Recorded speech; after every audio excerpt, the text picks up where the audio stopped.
Okay. I'll order the Board of Directors workshop for June 3rd, 2025. Okay, so Roll call. Kurt Achenbacher. Here. Ryan Parker. Here. Bill Olson. Here. Charles Kimball. Here. Patty Chappell. Here. Any changes to We'll do the staff real quick. Pardon? Staff real quick. Kyle Rodman. Oh, I forget about that. All of it. Oh, Wendy McKay. Laura Kramer. Ellie Strange. Alicia Burgess. Sarah Klein. Rob Courier. I'm Barrett. Mitch Wagner. Rob Roder. Not that we matter. Good turnout there. Okay, And we got chat online. see chat, okay. Any changes to the agenda? Line? No, not for me.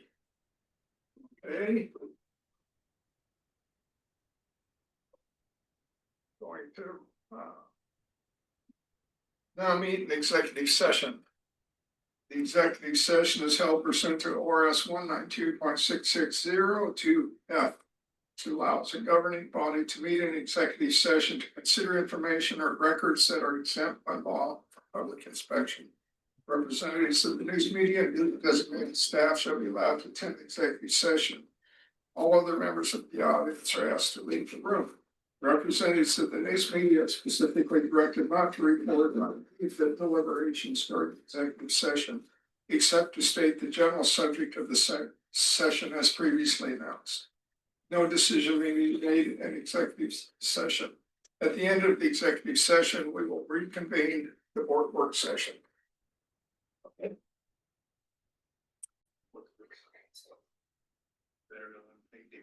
We'll resume our board workshop. All right.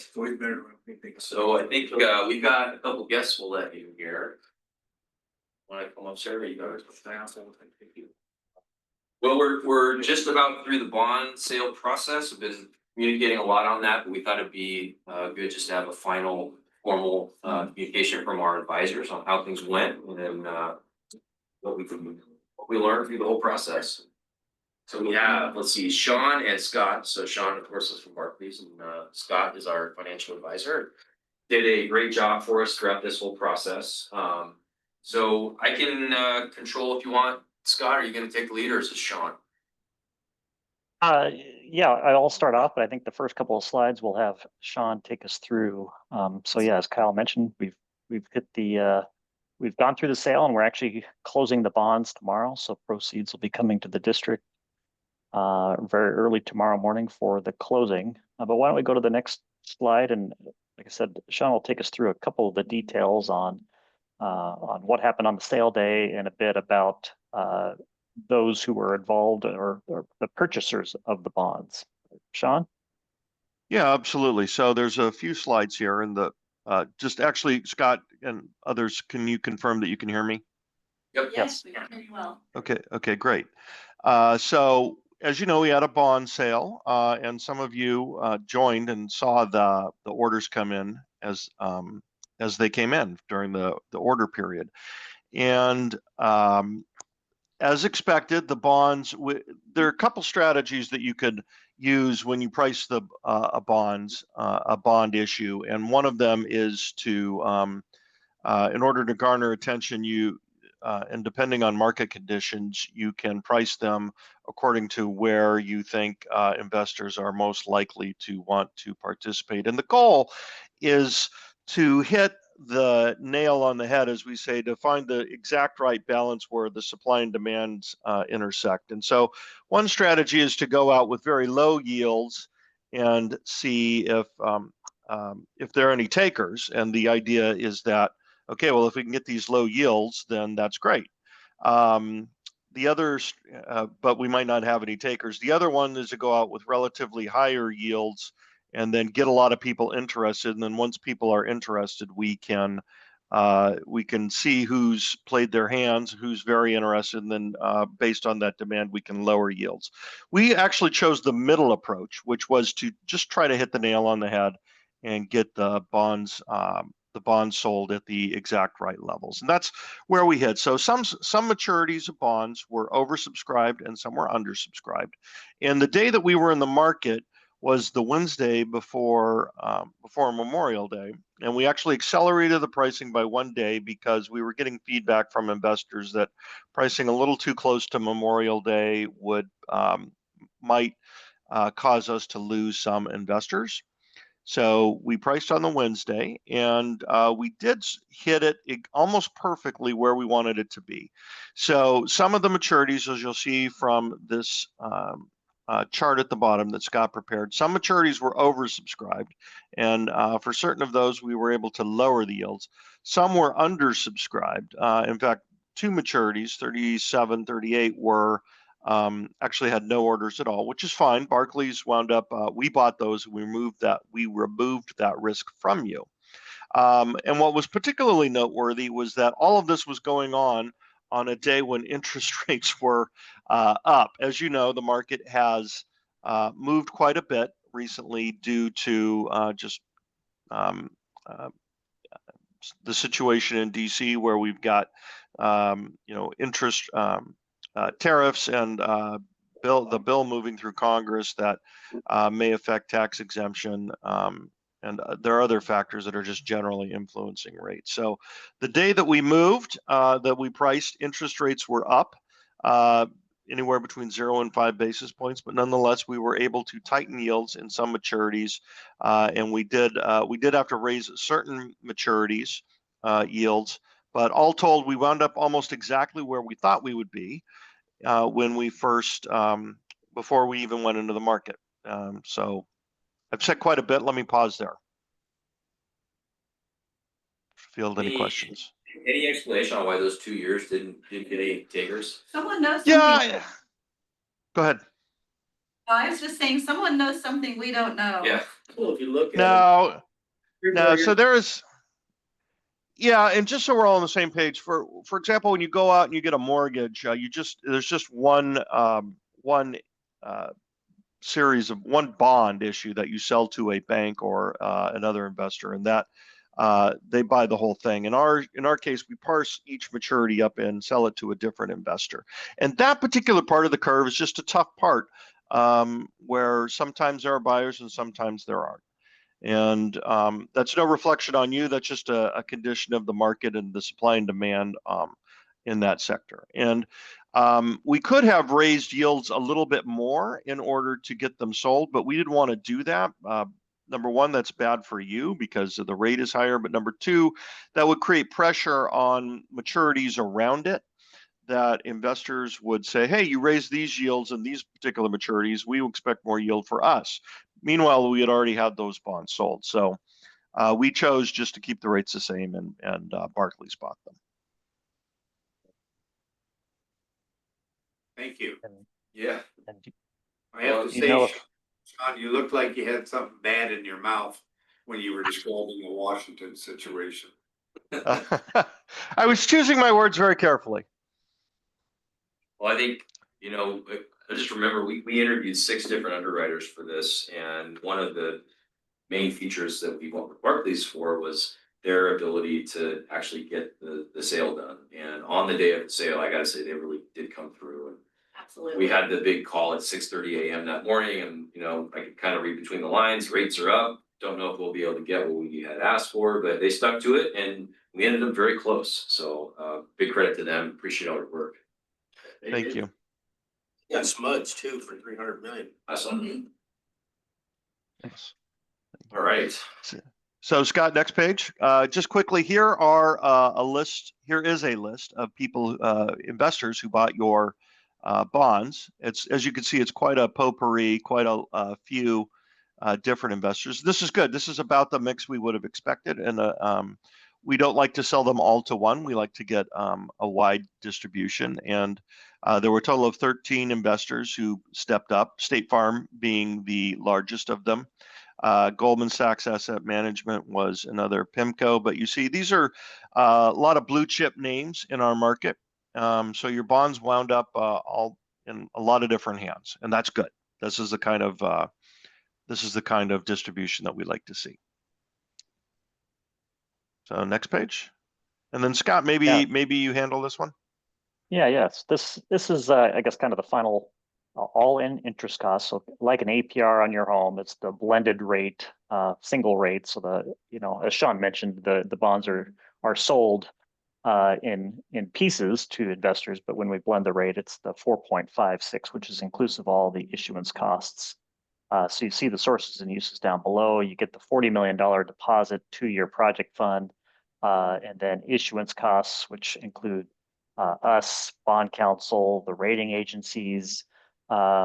We did purchase bond insurance, which proved to be beneficial, and we also purchased a reserve surety. So all of that again is folded into the cost of issuance. And then you see on the right-hand side just the bond structure. So this year you'll have an interest-only payment. Next year also interest before principal starts to be paid out in 2027, where debt service in aggregate, with your outstanding 2013 and 2021 bond is just a little bit over $5 million, structured there to then mature in 2045.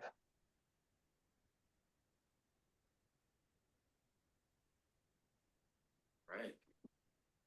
Did you have something on the rating agency or we?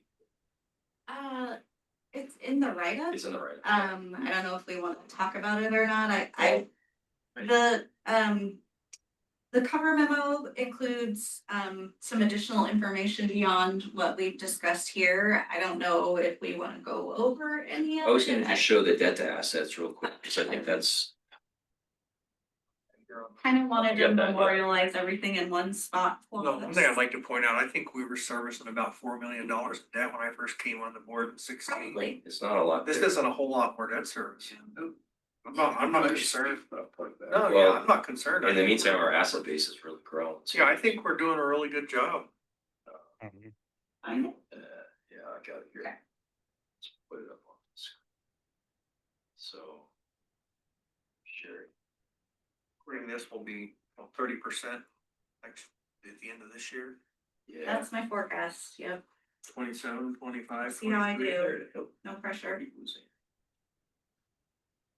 So, yeah, I mean, we've made substantial progress, and you can see before that 21 issue, we were on pace to be basically debt free. And we said, well, for an ongoing utility, that's probably not a great place to be if we want to do productive work out in the field. The board at that time was, got a great interest rate. We didn't get to see that this time, but since we borrowed that, it spiked a little bit, but we're already back down to under 20%. We'll take a little Yeah. bump up now with about 30, but within a few years, we'll be right back down there. So, Yeah. debt is a tool. It's not something you want to over rely on, but given our balance sheet, we had the capacity and we certainly have the work to go out there and get done. So I think it was a good decision. We've talked about the optionality going forward with short mountain and other things developing. We want to talk about that and what that means to our financial future. But having this money in the bank, I think, will make us all feel a lot better that we're at least set up for the next several years here. So. Yeah, well, we got to spend it within 3 years. 85%. 85%. 3 years. That's kind of In 3 years. Yeah, Wow. but 40 million, 300 million, we can spend in 3 years. the 85%. that's the tax rules. Money is fungible, and so we always do a lot more capital than we have money to cover when it comes to borrowed funds. So our capital budget is usually about 16 million-ish. We only do about 8 million of major capital work. We can do budget around, So, use this money. We can get more aggressive with that if we have We to. can. Yeah. That's sort of our own guidelines that Do we're we throw any of following. it at the building? Yeah, potentially. There's other uses. We talked about, we bumped it from 35 to 40 because of the FEMA potential issue, and so we'll see what happens with that. If FEMA comes in at this point, we may be overcapitalized by some degree. I'll have to talk about. What a horrible problem. Yeah. You can leave it in my office. Money coming out of our ears, but we'll have some good options, and I think what this gives us too is that flexibility. We got good capital work. I think the conversation in our maybe next strategic plan is what comes next. So 4 years from now, 5 years from now, we probably don't want to borrow 40 million every so often. So do we need to kind of get our capital program maybe more in line with a long-term sustainable mode? is some amount of lesser borrowing appropriate every so often? Those are good conversations, I think, for a strategic planning. We're gonna move money from this account appropriately to overspend where we've been using borrowed funds in our capital accounts, and that frees up money that has been coming out of operations revenue. Yeah, Maybe we need to figure out a way to build a fund out of that money to set aside for when this peters out. yeah. I don't think know it's exactly worthwhile. What vehicle that might be, Yeah. but. There's a lot to think about with that, is how much I don't think we capital. wanna drop rates, cause that's not gonna, but we could help to use it to offset a little bit of rate Yeah. increase is one choice, but. You know, 4 years from now, if this 5 years, whatever, pick a number, this money starts to be gone, well, might be nice to have a kitty of money to pull from that we've. Yeah. Been gathering because we had this instead of that. Yep.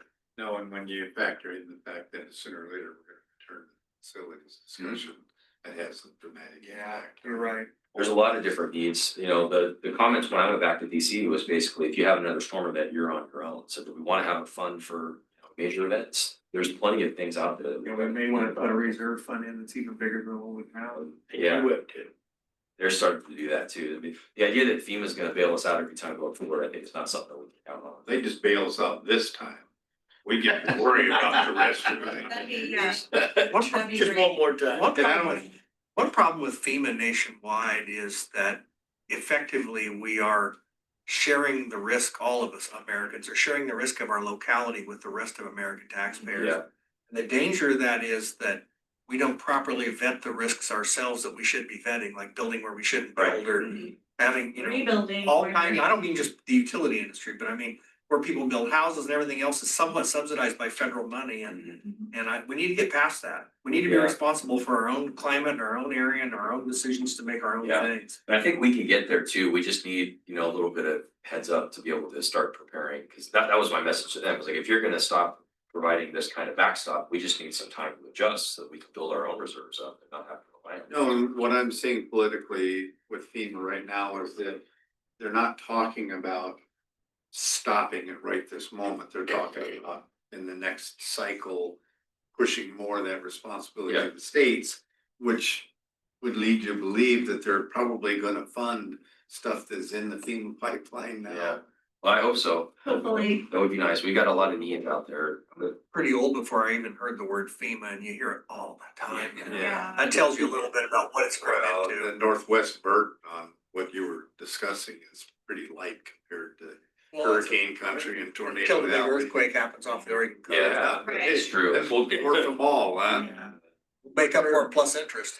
To get our 9 million, I mean, it could be sitting there, but just their staffing cuts have been 30% or. Right. We're trying to keep tabs on it. We do see a little movement here and there.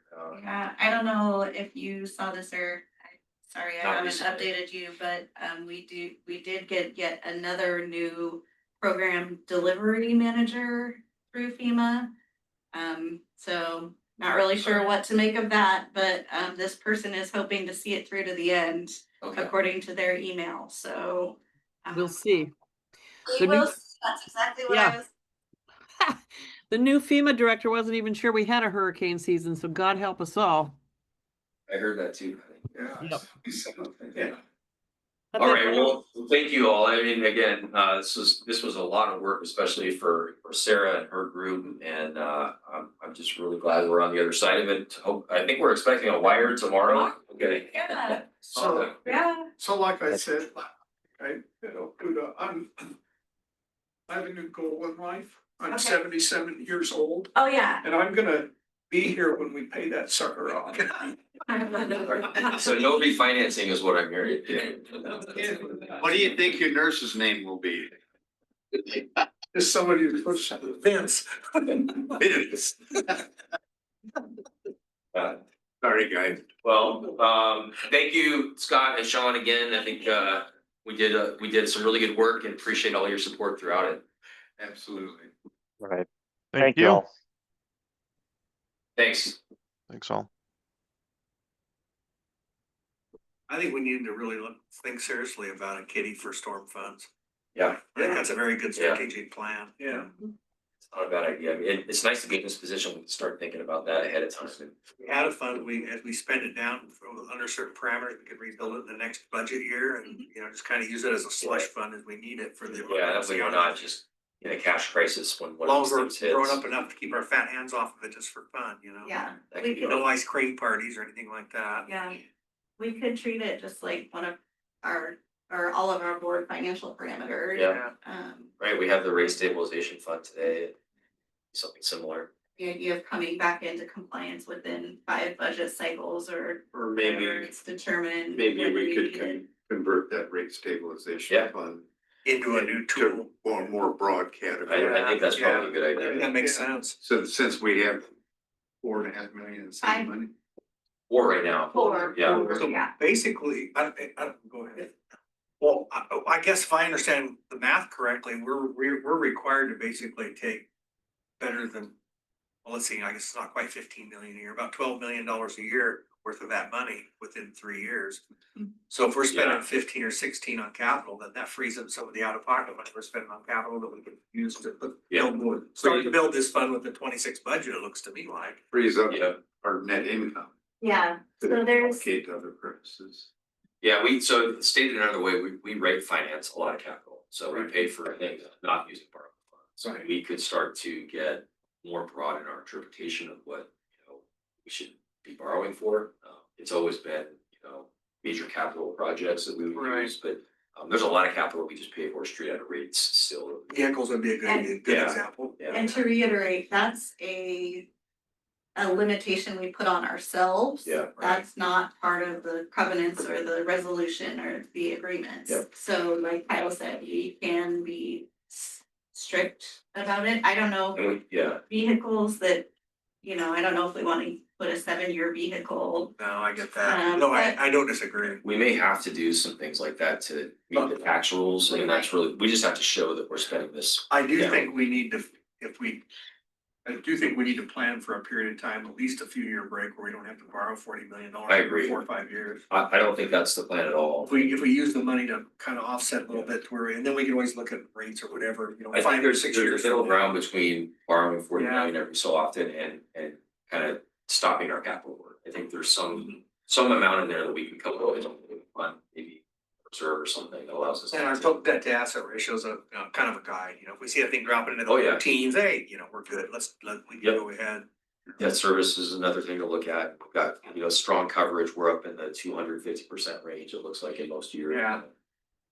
And hopefully our, operating expenses aren't as volatile now that we're shifting out of slice. At least they're predictable. Yeah. And we'll look at our rates with more. What do I say, we can look at our rates with more security that the numbers are gonna hold up. I hope, yeah. At least it through the should budget be- year. It should be more. Down the road, they may go up, but at Yeah. least through the budget year, they'll be pretty Yeah, predictable. every 2 years, Bonneville gives an Good line. increase, and that's all we gotta worry about. And it makes sense that the first year on back to load following that we're not gonna have to budget ultra conservatively, because we're gonna have a better idea of what That's the those plan. costs are gonna be. Yeah. We are gonna get the first year, their 9% rate increase, but at least we know what that is, so. Yeah. Right now, we got this crazy buffer. Yeah, it's gonna be really nice to put that down on the paper. Okay, we're done with that. Now let's get. I know, it's- From a budgeting standpoint, that's gonna be a whew. It will be nice. Trying to simplify the business, that's the approach. What was the cost of that line of credit we got? Okay, The 8 million was about 40,000. 40,000. If I'm not Yeah. mistaken, that's off the bat. For a 2-year term, so we got that to think about too. Pretty cheap to have liquid. I should probably look that up, but I Yep. think it was. We have, in some ways, we bolted on conservatism in a lot of these actions we've taken, A lot of it was because of power cost, and that's sort of going away, so we're gonna have a good question to ask us, we wanna keep all these things around, all these tools that we've got, or let some of them go. That'll be one to put on the list. Our risk on power costs goes down, our risk on storm. Storms and wildfires, It's always, Tends. always something, keeps isn't it? creeping up. yeah. I do think, I talked to a couple of you about this, doing a strategic plan update in early 26 is a good idea. These are the things that we can bring to the table to talk about, is how we want to position ourselves. Knowing now that we're in a different logical situation, knowing hopefully we've got Short Mountain in the rear here, yeah, where do we go from yeah, there? right. It opens up some new ideas. Yeah. Great. Awesome, thanks, great job on that. Well, you take a weekend off, but Monday we start the budget. Almost. She's going to Hawaii. I have. Okay, speaking of disasters, we got a wildfire mitigation plan to talk about. So this is pretty minor, yeah, you're welcome to, it's pretty minor stuff, but maybe for, Not your place to burn up. yeah, for Dale's benefit, we've had this since I think 2022 was the first time, is that right, Doug? The state put a requirement on every utility, whether consumer owned or investor owned, to have a wildfire mitigation plan. They don't care what's in it, they don't care whether you follow it, you have to have a plan though that is published on their website. So we put our first one out there in consultation with Cable Houston. They gave us guidance and helped us update it. We've made a few revisions over the years, and we've got a couple more minor things this go around. We file it again with them. Want to talk about that? Yeah, so we made some very minor changes since the first one we put out. The changes this year really are just updating some of the statistics for us. We've grown. The amount of overhead has changed, meter counts changed, that sort of thing. There's a little bit of discussion about whether or not we should modify the wording in this, so we don't need to come back every year if that's what changed, but Mark pointed out, I thought it was a great idea. If this forces us to show that we're looking at this at least annually, right, if we make these kinds of changes. Now, having said that, we are looking at this all the time, especially on two different fronts. One is, we want to make sure we're monitoring what the state does and see if they make any more changes. And there's a lot of groups that are doing that. We're watching a number of them. The other thing that's kind of unique for this area is because of all the utilities here, we're working very closely with them. And one of the things we want to focus on is getting some more common terminology between utilities, so that so it's clear to the public when the utility is saying something, this is what they mean, and there's no confusion.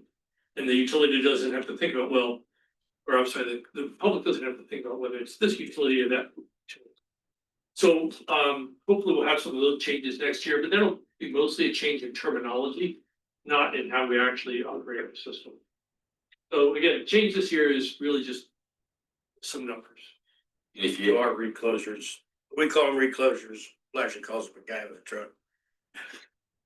they're key to the whole plan. If you read the plan, there's different operating modes that we go through depending on the situation. There's a fire weather watch, or there's a red flag warning. We operate differently depending on the stage that we're in, but reclosers are a huge part of that. Yeah. And some of the other utilities are doing similar things, but they're calling it something different.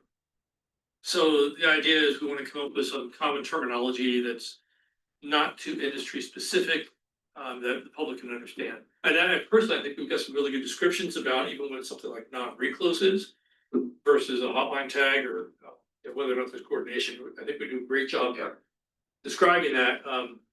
But maybe we share that with other utilities and use that kind of description, but we're using their terminology or something. A lot of the debate in the legislature this session has been, should the state put more requirements on utilities to follow their plan? They came up with this idea of a safety certificate where the PUC would come in and give you a stamp of approval if they deem that you're following your plan, and that would give you some type of legal protection in a court case.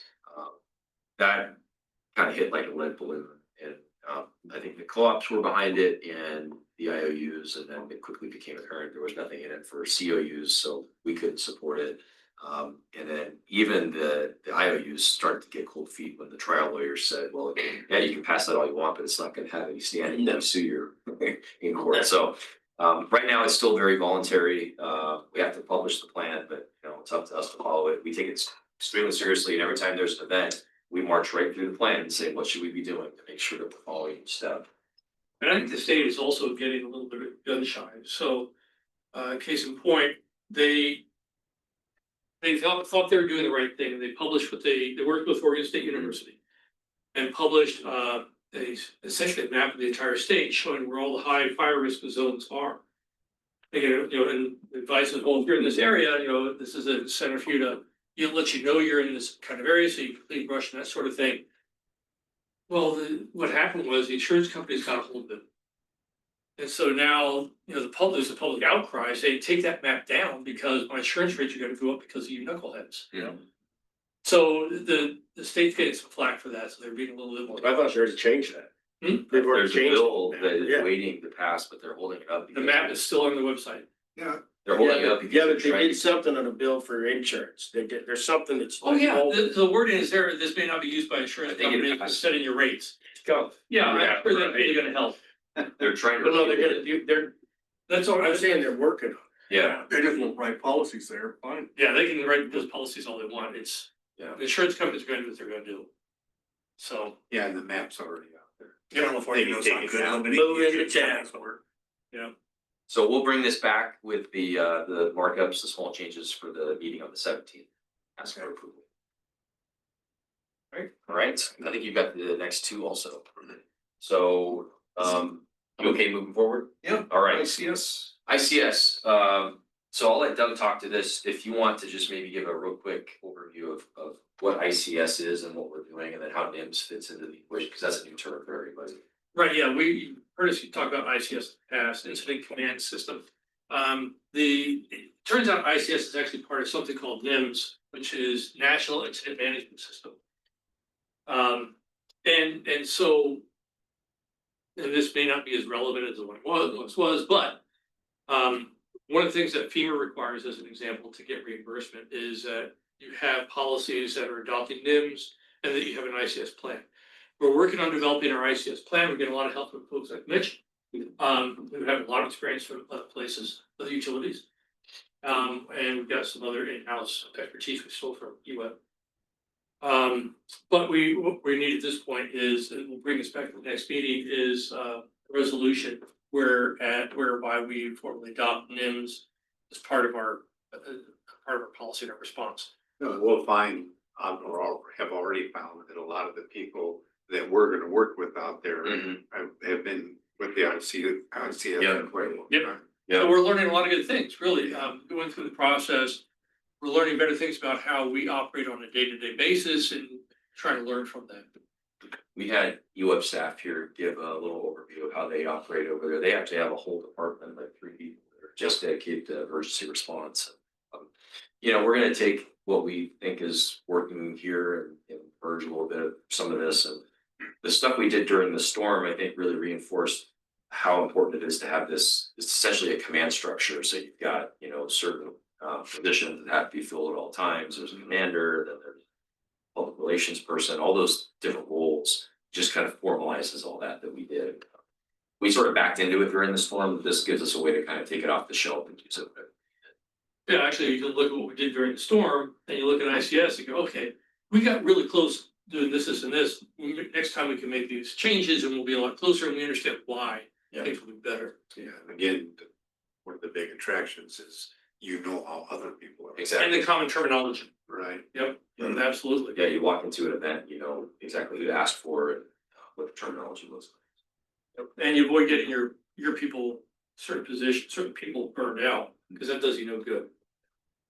So passing this will be a bit of a formality, but allows us to kind of at least claim that if we do ask for future FEMA funding, we're following it, the board supports what we're doing. And then we'll keep doing our thing internally here to adopt this program. This is one step that we gotta request. So if everybody's okay, we'll bring this back also on the 17th. Sure, why not? Yep. Okay. All right, we finally get to Doug's big topic here. This is probably gonna be the rest of the meeting. Are we good without a break, or do you want to take one now? Or? You need 5 minutes? Come on, Charles. Five always You know, when I get rolling on this stuff. always turns into 8. Let's take a small one. Yeah, sure. Okay, let's do that. So take a little break, Patty. I'm good. Back. Yep. All right.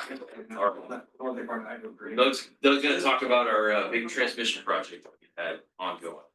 It beats my house, so this is important. Everybody be quiet now. They go around you. Yeah, so we've had a project to upgrade our transmission. We don't have a big transmission line, around 20 miles. But it's been a project that's been going on for a long time, a lot of planning, a lot of steps are involved in it. And we're getting very close to finishing. So it's an exciting time, so I thought I'd give you an overview. Wait. So we've got about 20 miles-ish. It's varied a little bit over the years. That was the highlighted yellow area. That was it until October of 2013. And so I went to an interconnection point. up just south of JC, southwest JC, interconnected with actually Pacific Core transmission. It was obviously transmission we acquired from them that went all the way down to the substation in Elmira that feeds Elmira, Otay, and Bonita, and then fed down to another substation down by the Vaughn, the mills at Vaughn.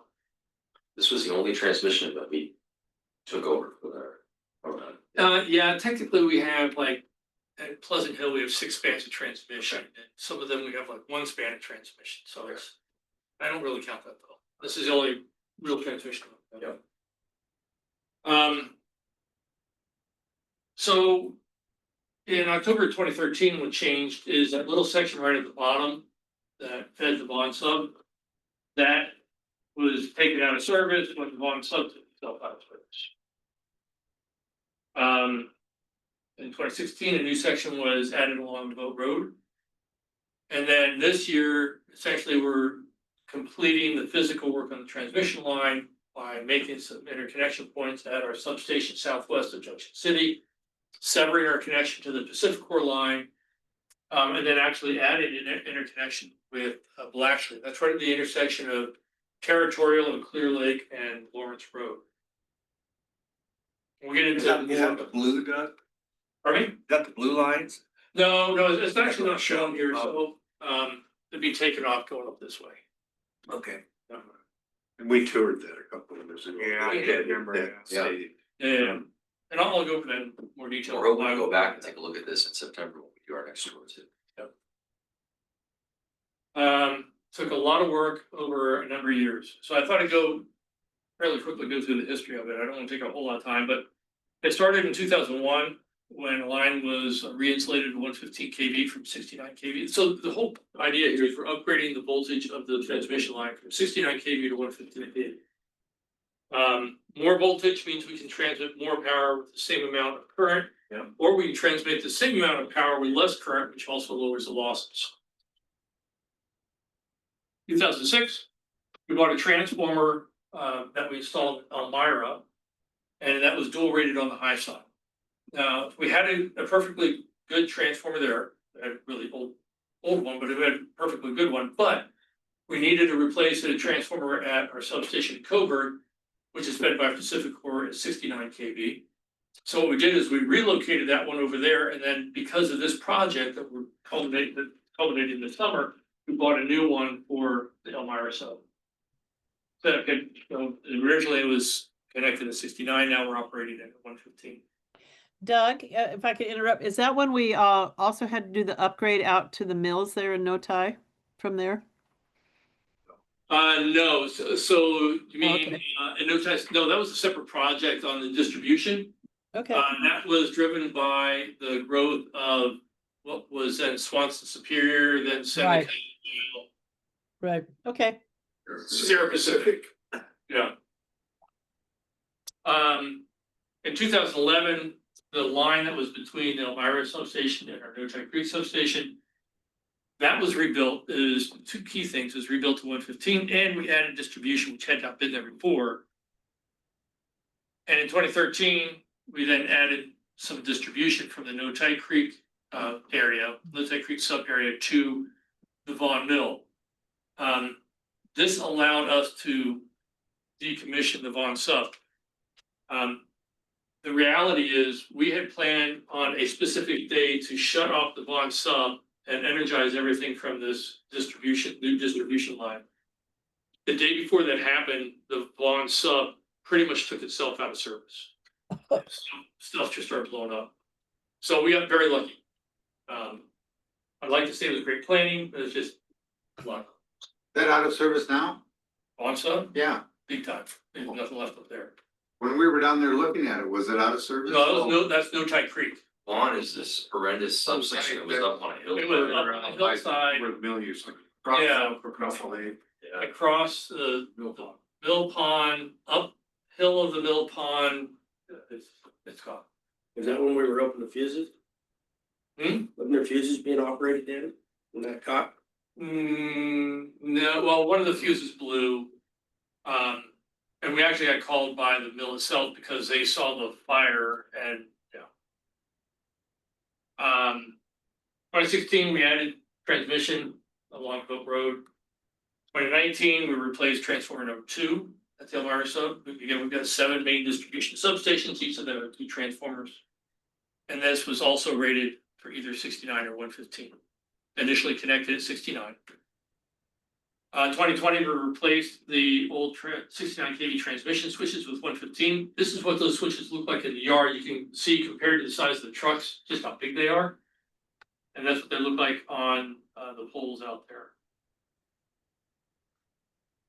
2022, we rebuilt the section along Territorial and then along Clear Lake and Orchard. And then followed by rebuilding that section of line that had been re-insulated. We rebuilt that with bigger poles for increased resilience. We contracted 2 of those legs and did one internally. That's right. That Yeah, was so this section here on Territorial, that was contracted out. And then Clear Lake and Orchard, that was contracted out. and we ended up saving about $1 million by doing that internally. It was a big This- job and really proud of our crews for stepping Yeah. up and doing that. Great job. So we upgraded the stuff that when the dam was, or the lake was dry, remember when it was all dry, we stood up, Vetter was here, so are you talking about that line? Well, that was the section right along, that's this section here. Right. So we rebuilt that, some of it needed a larger conductor. Yeah. Some of it still did not have, most had been rebuilt with the larger insulated. Yeah. But we also put in a lot bigger poles. They went from like 2 3-string copper to 336. Yeah, And you see it out, they're all steel poles now too, so they're built to last. yeah, just about all, yep.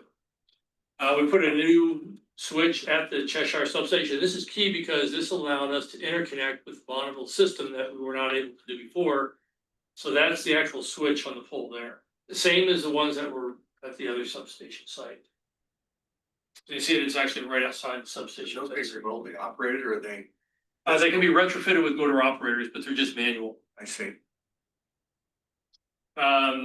So this year, we've converted both transformers at the Elmira sub from 69 to 115. We're in the process of being, well, technically it's the Notai Creek sub is no longer 69 kV. It's not 115 kV yet, but we're almost there. We're still working on it. This is at Notai Creek sub. This is what it looks like. So things we're looking at foreground there is we've got those 3 post insulators. Those are actually spark gap arresters. Then we have a circuit switcher, which is like a circuit breaker. We've got the transformer. And then off in the distance, you can see a breaker back there, transmission breaker, which I forgot about that one. We had actually replaced the old 69 kV breaker with the 115 kV breaker in 2014, the sub. So anyhow, that's what the sub looked like yesterday morning. This is what it looks like now. My God. So it's a lot simpler. How'd you get that photo? That's almost exact. So is that step lead someplace else? Well, so the transformer we sold to CPI, the other stuff had no value. Oh. We tried to give it away, no one wanted it. That was from this morning. Pulling the transformer out of there and it was pulled off site at about 2:55 this afternoon. So is that similar to the new one we just are buying? Well, I mean, it's old, but yeah, it's not terribly old, and that's why CPI was interested in it. This is a 115 to 69, so this is strictly for transmission. Our other transformers are 115 or 69 or 230 kV down to our distribution voltage. I have a question. I thought consumer power co-ops use different voltages. Well, for the transmission, it's the same, and they have 115 to 69. So they can step down from that to their Yeah. So, distribution voltage. right. So what they'll use this for is they might take delivery from Bonneville 115, step down to 69 for their own transmission, like we had been doing. I see. And then they have more transmission than we do. And then they'll step down from there at their steps. To whatever offload they want it to be. Okay. What did we get for it? $100. Made out like a bandit. Well, Paying somebody. we're helping, we didn't have to pay anyone to take Right. it. And Then they we're also helping pay- community that are public utilities, so. Somebody get a peanut butter, basically drinking hamburger as well, or? We actually do a lot of sharing with CPI. We've gone back and forth over the years, a lot. They covered a lot more. We're really nice people to do business with. We're generally nice folks. They come from the north up by us. Yeah, Yeah. we're actually very close to them. Yeah, we are. They come down right down north of our house. Oh, do they? Yeah, it's out there in the bend. They're interested in a backup feed through our power line sub up north, so we'll work with them. Well, it doesn't impact me, I don't care. Yeah. You're gonna put a row, right? That's mine, right? They have open job problems on. Do they have that end. Philomath? Yeah, Yeah, that's where they're located. Yeah, They do. yeah, but not Corvallis, that's specific Right. for. Yeah, that's the only city they have. Their office is in They Portland. should have, they have chunks of it. I mean, their territory. They stretch is huge. across southern Lake County, They go to across. Detroit. Yeah, they got some Yeah. weird. yeah, they go from the top of the Cascades to Yeah. the Cascades to the top of the coastal range, but Right. they're missing the easy stuff in the middle of the valley. It's all, yeah, it's all over fast. When you're going in, grab up It's the like we missed There's some stuff stuff. going into Newport. Yeah, I've seen it. It is very similar. I mean, Pacific took all the easy to serve things and they're left with what's left over. yeah. So why did we do this, right? You can see there's a lot of steps to this, there's a lot of work. Why did we do it? It helps BPA, that's good. We want to be a player with our partners, right? We want to do a good job with them. So it helps them in a couple ways. One is that they have a line that runs along Highway 36 that feeds our substation, that feeds all of Junction City, all the way down to Alvador. And then continues out and feeds the Blashley substation of Alderwood sub, which feeds 80% of their customers by number. Wow. That's a radial feed. That's out west of Cheshire. Yes, yep. By the where Lawrence comes back in. The problem is, in order to do maintenance on any switches that they have on that tap, they have to kill the tap. So every time they need, and they have requirements to do periodic maintenance every 5 years and testing. Which means we have to have a planned outage every 5 years, which is impacting all of our customers in Junction City and all that. The other reason why is because it allows BPA to take that line out of service. It's key because they need to rebuild that entire line all the way from Highway 99 along Highway 36 out to the Blatchley sub. And they cannot do it energized. They've got to do it de-energized because of the construction portions of it. This will allow them to do it de-energized because we now have another feed to our substation from the south. As well as, since we interconnect with Blatchley, to their substation, their own sub. So Elmira from us is gonna feed Junction City and Blatchley from the south. Got it. Yep.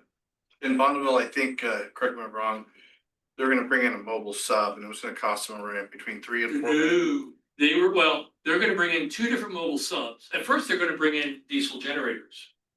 And power up our substation with diesel generators. Yeah. My God, what about the carbon?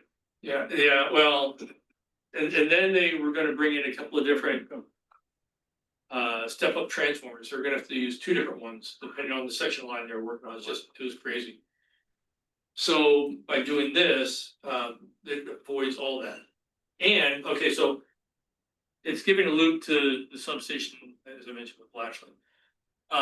But it is creating a loop for all of this, right? Including our substation, all the way from our substation Junction City, which was on a radial before, will now be on a loop from Notai Creek through Elmira and Benita, right? So it's a real win-win-win for all three of the outfits. But we're not completely magnanimous. We also help ourselves in this process, right? So we had some issues with the existing configuration. We were capacity, so we had two different feeds to our Elmira substation. Again, that feeds all of Elmira, Benita, and Notai Creek, or Notai rather. But the alternate source from Pacificor was capacity constrained to about 12 megawatts. In the winter, we're pushing 28 to 30 megawatts. So we were exposed during most of the winter to not having enough power. We had the transformer at Notai Creek that stepped it from Bonneville's 115 down to 69. That's the only one we had, single point of failure.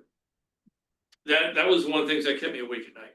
If that thing went out in the winter, we could not have to use the alternate feed to pick up the load out of our substation, out of Benita. It was very uncomfortable. Provides a loop for our substation in the Junction City area, more reliability. That's not just for helping Bonneville and will actually helps them as well, but it also helps us in for certain kinds of scenarios, but allows us to do switching. Also because of the higher voltage, we end up with lower losses on the transmission.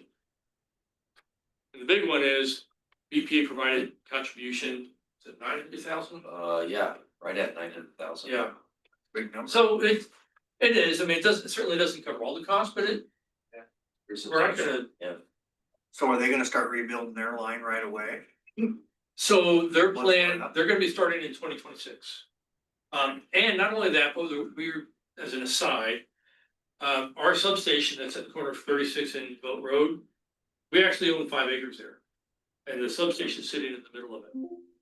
Bonneville is actually gonna, at this point, what they're considering doing, and we're allowing them to, they're gonna gravel around our substation, put in a fence, the property line, store materials there. While they're doing construction. We get the gravel as a goodie? We get it all. And when they're done, I said, tell you what, you don't have to pay to remove that stuff, you can just leave it there. Yeah, fair enough. That's how generous we are. Yeah, That's the Are you talking about what a Cochler?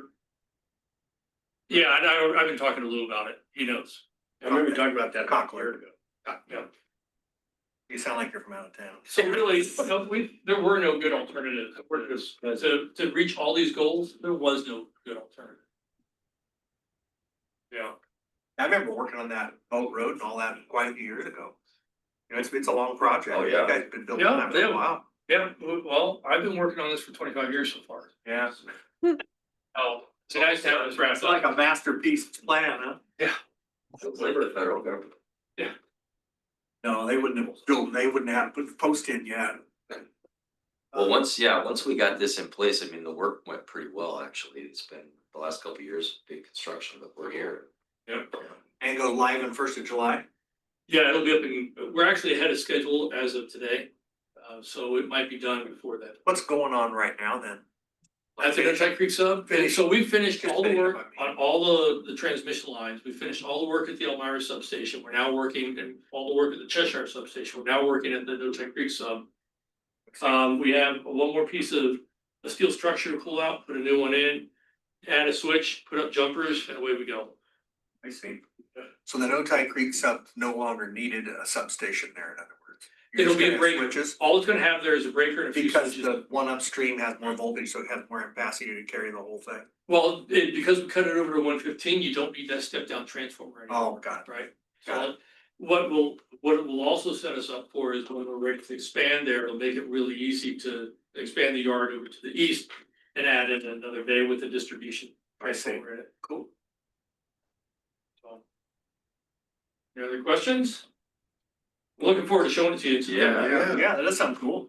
Maybe our system tour stop by. Love it when a plan comes together. Yeah, I'm happy about the cleanup at Otay Creek. It wasn't a very complicated substation to begin with, but now it's just stupid. Yeah. Simple, stupid. Huge credits to you here to Doug. We all went out to lunch Monday to celebrate Sarah and Doug on this big accomplishment. They would each had, bond sale. Everybody gets a gold star, so. This is huge. Also, don't want to forget about the crews and Mark's effort. Yeah, to that make was- this happen. It's a team effort all the way. We didn't invite him We lunch. did He get paid for lunch. his own lunch.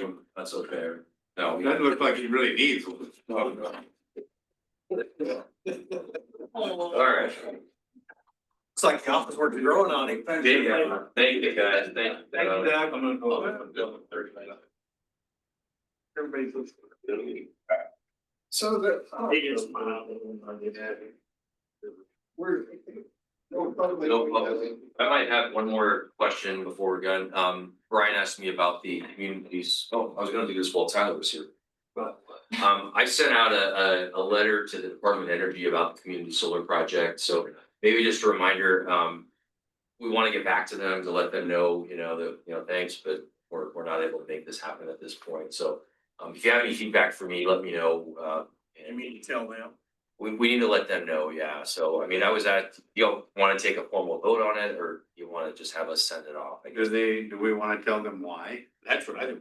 No, their battery deals. with We went into a little bit of that in the letter. I could put a finer point on it, maybe. And just, Well, I mean, in broad strokes, it's Yeah. just the battery component just takes it out of the realm of. Yeah, and I think they should probably hear that the O and M too going forward is substantial. I mean, I think they're feeling like, well, we're gonna give you all the money up front. Maybe the message is, well, it costs a lot, just. They don't know anything about electricity, utility work or anything, so Yeah. they know about it. So I can do that, maybe just put a kind of fine point, without.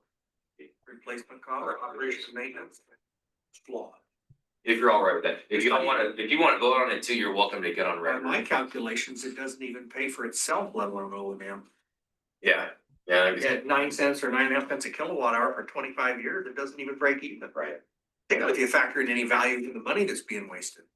And then the battery's a big piece too, that's a big fixed cost that has to The be math replaced doesn't- on great years. Limited, yeah, with The limited. math doesn't viability. work. Yeah, so we can put all that, and I'll, put a finer point on the I letter. mean, that's what killed it for me. I'd still be pursuing. Okay. If it weren't for that battery, Yeah, you know. well, if you're okay, I'll go ahead and get that written up and sent out to them. If you wanna go on record, you're welcome I to think do we that. should vote on it. You wanna vote on it? Yeah. Okay, Right now, we all thought of it. welcome to do that, yeah. Yeah, I don't know how you're gonna compose this resolution. So, Well, Just, if you want, I can bring back a resolution at the next Okay. meeting if you'd rather do that, that'd give us time. We could have a positive motion and then vote it down too. Okay. I mean, that's another way to do it. Do we want it or don't we? I mean, No, I don't know. let me think about it. You Why don't experts. we wait? If you're okay. We can also do nothing. Well, I think we need to have, it's our chance to have something said to state government about this kind of stuff, cause Yeah, it doesn't add up. why don't we bring back on the 17th the letter and the exact resolution, and I'll make it. Good idea. I think public records should show why we rejected it. Yeah, we'll put the stuff in there about the battery. Ratepayers need to understand this stuff too. well, if we don't explain why, we look stupid. Well, It didn't take 3 months. Yeah, the problem I have about it is it's designed to make the public think this is affordable when it's not. Correct. That's why I'm against yeah. it. It's a lie. Mhm. I'll try much of a good to get the language right here, but I think it's perfectly fine to go on record. with the other board. That's what we should, that's my opinion. Okay, we'll put that on the agenda.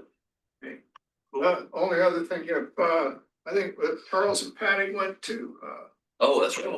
I thought we could do that on the 17th tonight. we could wait till the We could be 17th. all line, yeah. We have a little time if you wanna talk about it. It's up to you. We gotta vote on. I saw that Charles sent the slides to everybody, so whatever you want to know, you can just look at those slides. It's all right there. It was a pretty good conference. The fellow from LA that was the second in command of LA Power and Water did an amazing presentation. I heard from some other directors that he was giving Kyle a run for his money on disaster videos. Sure. But they don't even have AMI down there. I mean, it's just a mess. But anyway, so all the slides are there. It was a very good conference, and I would urge you all to pay attention to the AI chapter. That was really fascinating. We are basically doomed. So Who was the gentleman that was doing the videos? He was a military guy? Dave Hansen, I believe was his name. Okay. He's the second in command down at LA Power and Water. And Oh, okay. he had the slides he had. I mean, there he was in his office looking out the window, and you see this huge pillar of smoke coming up from Pacific Palisades. Oh, yeah, And, right. I mean, and those, That'd be good to look at how they responded to that. I haven't seen. yeah, no, Well, check it out. That's the story. Really? The failure to respond, Yeah. the failure to be prepared was the Yeah. real story. Is that right? Yeah. You know, Yeah. I think his talk was basically, here's how we struggled through Okay. it. Cause did they have the water situation too? Oh, Yeah, those reservoirs, they were only set up so they would work for the 4 hours, and then people left their spigots on and shit. I mean, they were screwed big time. Yeah. They didn't see the ocean? There was nothing, I don't care if you have 43 fire hydrants, you've got an 8-inch line going down. It'll only feed so many Sure. hydrants regardless how much water you put in the other end of it. That's It's true. just like, The distribution constraint. unlike Every rural electricity. fire department knows that calculation, you Yeah. know? And it's in the winter, so you drain it, you gotta maintain Yeah. reservoirs, so you don't drain them in the summer when you need the water, you drain them in the winter to maintain them. Right. And so, yeah, there's a lot of, Interesting. Most of the houses that were saved had pools. They had a fire escape, they jumped in they used their pool water, most of them. And if you didn't have a pool, you're burnt. Well, I think the litigation is just beginning down there too. Yeah, that's good. That's gonna test the limits of public power what we're subject to. Home insurance is. gonna Yeah, our be home off the insurance, charts. yeah. It's a mess down there, huge mess. That. So toxic, that whole area. Oh my God. Well, thanks for the summary too. That was great. Yeah, sorry to do that. Yeah. I'll try to, I started that last week. I thought I'd have it done yesterday. Didn't. So, Never hit send. Oh, shoot. The next year is it in Portland? Is that what I heard? no, it's in Spokane. It's in Spokane. Okay, a little easier. It's okay. I'll be in Colorado Springs for the fall board. Okay. So I'm going to APPA next. Oh, yeah. It'll be fun. Don't forget your deodorant. Kidding. Sound like my wife. It's just up Panama hat. Into South Asia, I go back to that. You wanna get a nice light shirt. Don't with take a a coat, you quick won't need sweater. it. So what she says about Bourbon Street, you know, it smells like Bourbon. pee, puke and. That's what it is. They're cleaning I up wouldn't even get everywhere. anywhere near the French Quarter, go to the Garden District. So go there tonight. Hopefully bring back a little wisdom. That'll be fun. I don't think, Sarah said she didn't think it was all that nice compared to how it was. Well, it's changed a lot, Isn't that what yeah. they kind of said? Yeah. I mean, Yeah, I'm not trying to put word in your mouth. you used to be able to go down there with your family. I'm not sure it's that kind of place. Well, always makes you wanna come home. Right? That's true. Anything else for the good of the order? We'll be back together in 2 weeks. 2 weeks. Thanks all. Bye. All right, thanks, Patty. See ya.